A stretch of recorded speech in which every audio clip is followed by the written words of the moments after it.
Good morning. Uh-oh. I just locked myself out of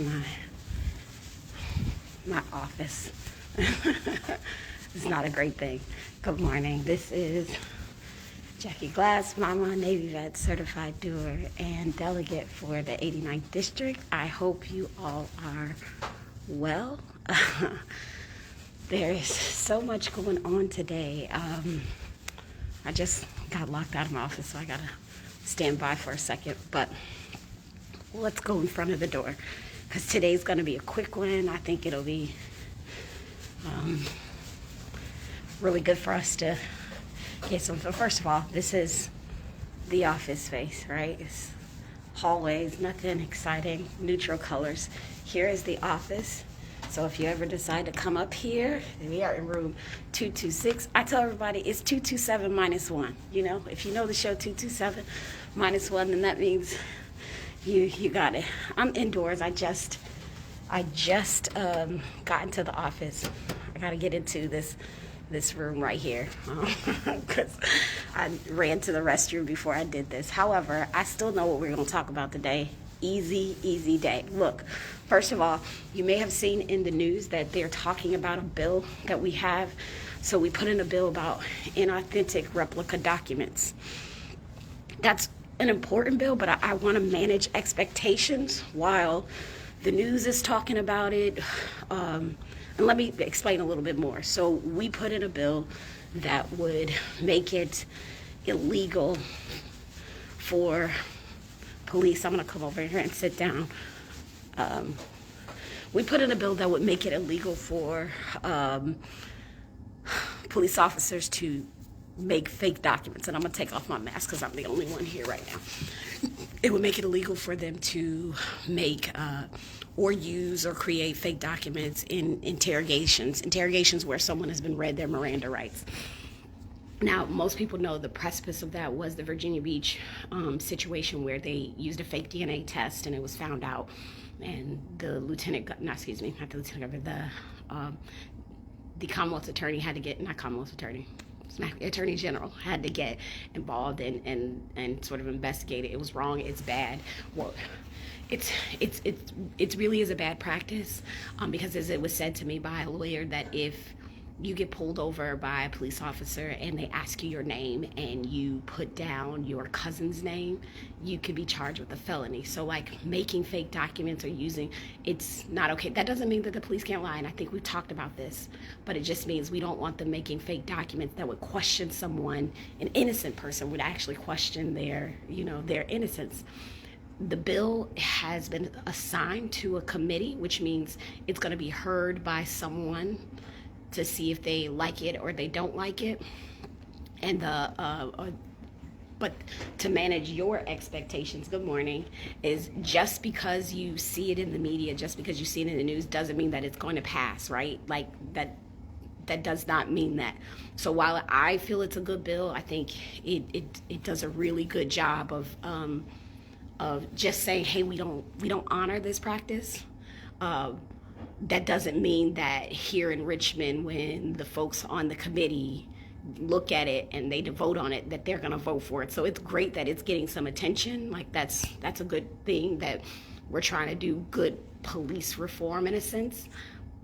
That doesn't mean everybody's going to agree. So I just want to make sure people know that, yeah, it's in the news, but that doesn't mean that it's going to see life. So there's that. So I do want to get into a little bit of things that are happening around the town, which is super, super exciting. I wish I was home for some of the things that are happening. Like tonight, there's a meeting on ARPA. Y'all know we've been talking about ARPA since we start breathing breath this year. So if you don't know, tonight there is a virtual town hall for ARPA funds. That's the American Rescue Plan funds. And if you're not familiar with that, those are the money that came down from the federal government to the states, then to the local governments. Norfolk got 154.1 million in that federal funding, and they're trying to decide how to use that funding, and they need you. Like absolutely need you. You are involved. You should be. So don't forget tonight to go to that town hall. If you go to the city website, it's there. It's this evening. So like that's a whole thing.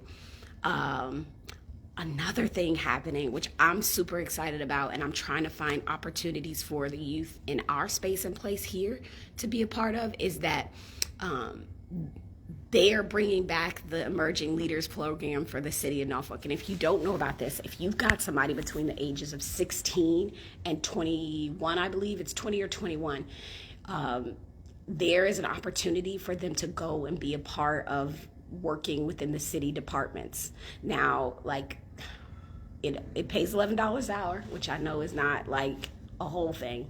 It pays $11 an hour, and it's from, I want to say, June 21st to August. But it is a really good opportunity. There's more experience than anything, right, for them to get. And that same thing's happened here. Some conversations we were having with the staff was like, how do we create a program where we are affording opportunities for our non-voting residents to come up here and get the experience of what it looks like and how that's connected to down there. But everything, and we say this, people say it's not cliche, all politics are local. The things that are happening with council and with school boards, it's happening like now. That's happening to you right now. The things that are happening right here in Richmond, it's going to take some time, right? We won't even know what's going to pass, what's not going to pass until March. And then those things don't even get enacted until the summer. So like really, really knowing that what's happening with those funds, you got to be a part of that. And I want you to be a part of it. I know that I've been beating the drum about it, and it's a once in a lifetime sort of influx for us as residents, and it's got to do some good. It's got to have some long-standing good things for our quality of life. So please, I'm a resident too, right? Like I didn't stop living it. We're in Norfolk. Denise, thank you. Yeah, it's a quick turnaround for Bill. Yeah, I think so. Denise is referencing the policing bill. We have two bills in there that revolve around policing, one around public housing, one around the human trafficking of minors, and one about conservatorship and guardianship for incapacitated adults. So like we've got five really good bills. Just because we think they're good doesn't mean they're going to pass, but we're trying to solve real problems. Yes, but yes, I just didn't want people to think that press attention meant that it was passed, because those two things are not created equal. What else did I have? I'm going through my list mentally because it's in the office, which I locked myself out of. That's what freshmen do, right? They forget their locker combinations. I'm trying to think. But the summer jobs thing, good morning. I'm doing well. How are you? I love that green. Huh? I love that green. I have to wear it every now and then to keep me bright. Yeah, hey, you're already bright. I need some socks. You're my sunshine at the end of the hallway when I see you. Yeah, See you. So, what else do we have? Oh, well, okay, so one thing I do think that we have to keep at the forefront of our minds, even my office is thinking about it, is that redistricting is real and it's going to happen. Right now, there is a court case deciding whether all of the delegates are going to have to run again this year. So, like, this seat is for 2 years. So every 2 years, we're voting for a new member of the House of Delegates, right? Every 2 years, you have somebody on the ballot. So when we get a census update, we have to relook at the population, because each person, I think, has a tenth of the state's population. I don't know if that's the correct number, but it works out to each delegate here ends up with like 80 to 80,000 people in their districts. It's split up evenly by 100. Yes, it's a tenth because it's by 100. So it ends up being at like 80,000 or so people. we got new districts because we got a new census, which means they had to redraw the maps, and that was a whole kerfuffle. But we're not even going to get into that. But there hasn't been a decision made. So just as like we just ran in December, right? Or we just ran in January. Could feasibly have to run again in November. This has to be on you guys' radar because.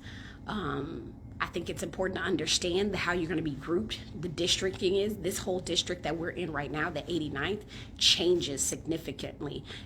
It becomes the 92nd, and it doesn't include Ghent and the South Side. It includes parts of like the Ocean View up that area or Willoughby area, more of Ward 3 if you're in the Norfolk area, just understanding that there's shifts happening. So we would be running with the different bulk of folks.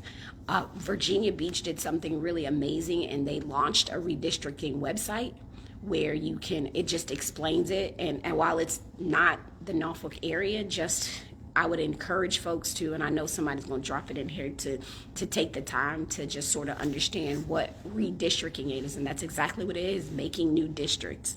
And it has consequence for all of us. So you may think you're in one district and you're not.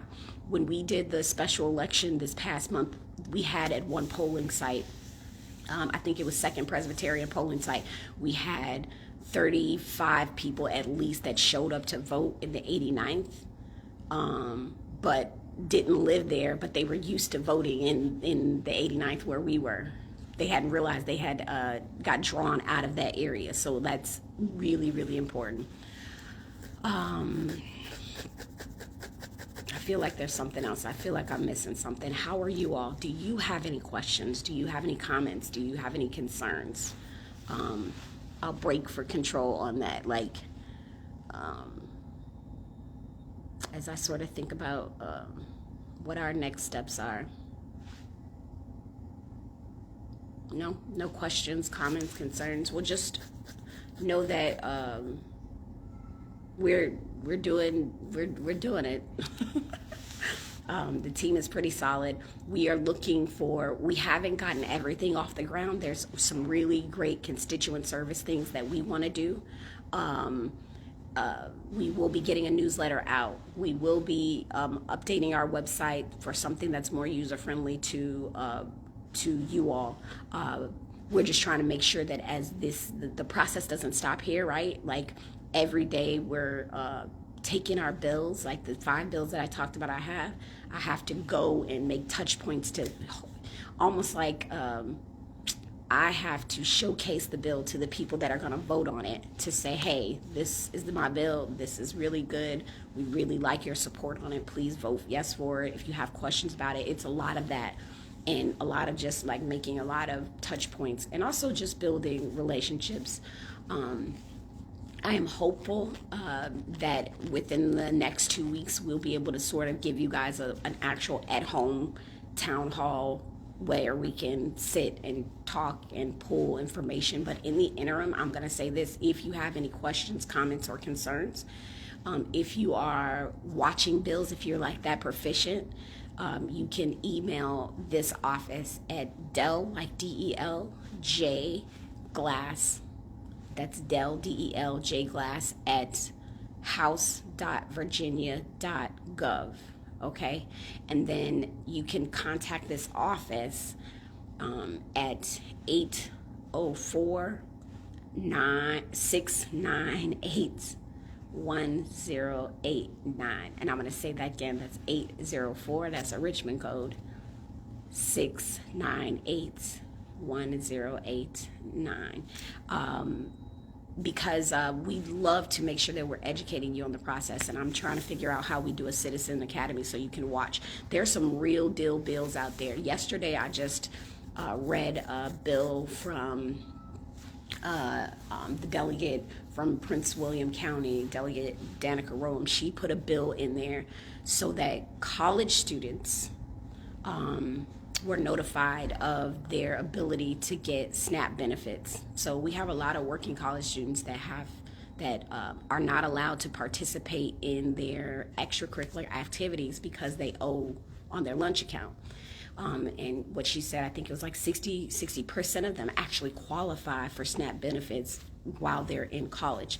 So she put in a bill to, one, not make it common practice that they get not denied their extracurriculars for not